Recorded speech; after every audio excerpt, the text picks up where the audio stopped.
आजपासून सुरू होणाऱ्या श्रावण महिन्याच्या तुम्हा सर्वांना खूप खूप मनापासून शुभेच्छा. श्रावण, ह्या श्रावणाची वाट मागचे सबंध वर्षभर आपण सगळेजण पाहत असतो. त्याचं कारणही तसंच आहे. ह्या श्रावणामध्ये निसर्ग आपल्या सौंदर्याची मुक्त हस्ताने उधळण करत असतो. त्याचप्रमाणे ह्या श्रावणामध्ये सर्वाधिक सणांची रेलसेल अशी असते. त्यामुळे मग गोडधोड खाणं आलं, नवीन नवीन कपडे आले, छान छान तयार होणं आलं, आपल्या माणसांच्या भेटीगाठी आल्या. किती किती छान आणि किती मंगलमय वातावरण हा श्रावण महिना घेऊन येतो नाही.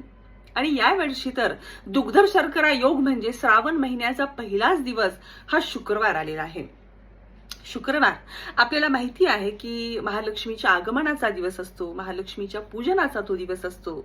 आणि आज ज्येष्ठा गौरीचं आगमन हे घराघरामधून झालेलं आहे. आणि त्यामुळे आम्ही माता भगिनी सगळ्या आनंदी आहोत, खुश आहोत, सगळ्या मैत्रिणी आनंदी आहोत. आणि आम्ही छान छान तयार होऊन खूप छान प्रसन्न वातावरणामध्ये, अतिशय भक्तिमय अशा वातावरणामध्ये त्या महालक्ष्मीची पूजा केलेली आहे.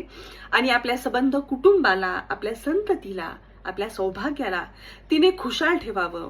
तिचा वरदहस्त कायम आपल्या कुटुंबावर राहावा, आपल्या सगळ्यांवर राहावा, समाजावर राहावा, देशावर राहावा, अशी मागणी आपण त्या महालक्ष्मीकडे केलेली आहे. आणि निश्चितच खात्री आहे की ही महालक्ष्मी माता आपल्या सगळ्यांच्या मनातल्या इच्छा पूर्ण करेल. सुरुवातच एवढी छान झालेली आहे म्हणल्यानंतर पुढचा येणारा श्रावण आणि पुढचे चातुर्मास हा खूप आनंददायी असा असणार आहे. जय महालक्ष्मी माता.